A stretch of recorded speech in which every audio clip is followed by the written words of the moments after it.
Alright guys, the one and only Captain Rendrag here, and this is part 4, the last part to the terrors and truths of Thanksgiving. I probably messed that up again, but that's alright. I'll be doing that quite often. When you ever hike and everything, make sure that you look down on the ground, especially when there's old stuff there like the amusement park and everything. You never know what you're going to find. And I started off here, and I'm going to finish here, because behind me used to be the House of Horrors, and I'm sitting on the stairwell right now. In my hand, I found a piece of the asphalt that would have probably been somewhere in front of this structure that would have had many of humans going over it, including myself back as a kid. Loved this structure. And how fitting to end the horrors of history, the part 4 to truths and terror of Thanksgiving, then right here. And I'm gonna talk the last part about it, about food, because that's what Thanksgiving's about. And let's be honest, everything in life revolves around food and water. Any parts of history. At one point in time, you need that food and water to transport your troops. You need that food and water to conquer what you're at. It's a necessity of being alive. We all need it. Let's talk about some of the truths, though, of what they would have eaten during that time.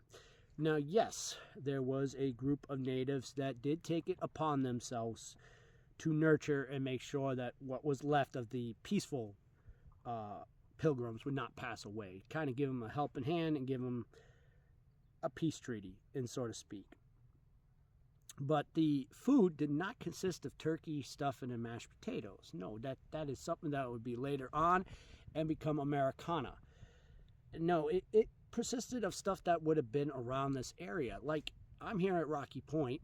Let's talk about some of the stuff that would have been here, along with up there in Massachusetts. One of the primary sources of food in this area is seafood.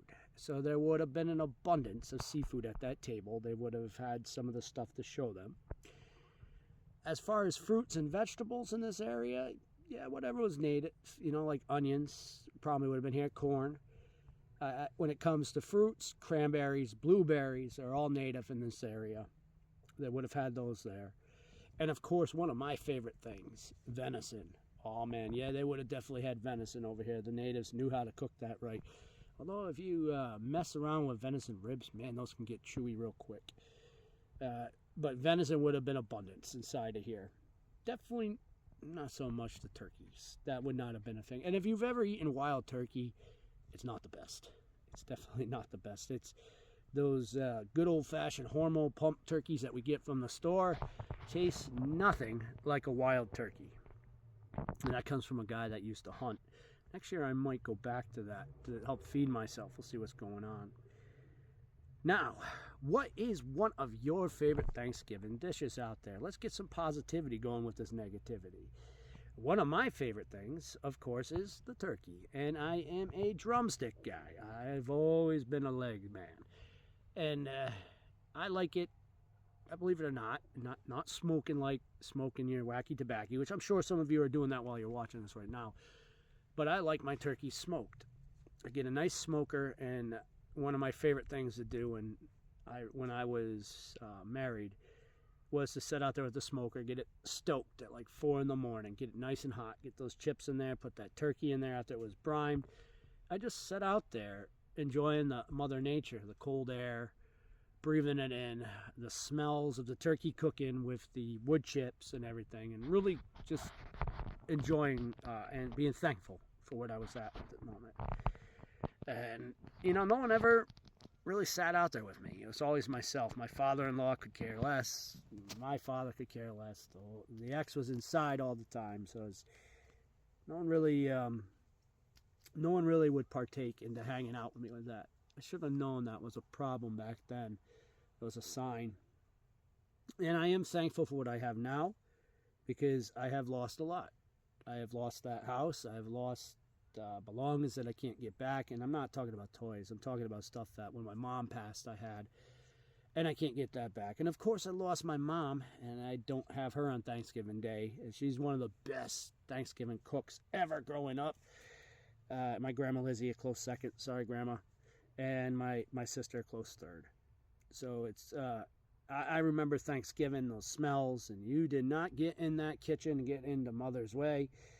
She would have this hors d'oeuvre platter that was out in the kitchen that you didn't have to go into the kitchen. It was in the dining room. Olives, pickles, peanuts, all sorts of goodies. And, to make sure.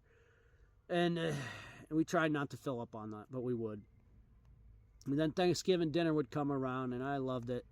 And it's usually my dad and myself would have the turkey legs, and I love stuffing too, especially in the bird. I know everybody says, "Oh, that's gross, it'll make you sick." There's other stuff, but I like that stuff. My mom made this bacon. What is it? I'm trying to think of it. It's bacon and kale. Really good stuff. That was a Midwest thing, and we just sat there and enjoy the meals. And back in the 80s and 90s, it was nothing for them to pour you a glass of wine, being a young kid. And of course, I thought it was gross, but we'd still take a sip of it. Now I'm a drunk. Not for wine, but I'm a drunk. So, what is one of your favorite things? What are your favorite dishes? Now let's talk about traditions. What is one of your favorite traditions? Mine, of course, is an all-time favorite, sitting there watching the Macy's Day Parade. As much as it's those lip singers are as fake as a prostitute's silicone titties. I'm going to say that a lot. I like that saying. It's still enjoyable. The balloons, of course, yeah, some of the old ones aren't there anymore because, honestly, latex rots, and those are made out of latex, so they're not going to be around.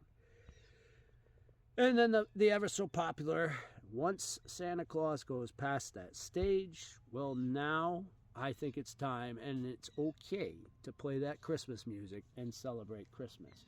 I hope you guys can hear that naughty squirrel back there. He's moving around. Prior to that is way too early, folks. Way too early. Keep your Christmas off my Thanksgiving, and keep it off my Halloween. I have no problems with that holiday, but stay in line, guys. So send me some messages afterwards. I'm going to leave messages open on this video, first time ever. Don't make me regret that. And let me know what some of your guys' favorite stuff is inside there, from food to traditions. Just let me know. And if you've ever been to Plymouth, what was your experience like up there? Were you disappointed? Were you excited? I mean, when you found out the truth of stuff, I hear the Wax Museum's really cool. I've never been there. But yeah, let me know. All right, so this is the one and only Ren Drag, over and out. Stay tuned for Freya Freaky Fridays, where I will be coming back here at Rocky Point to do some investigations of the old abandoned village.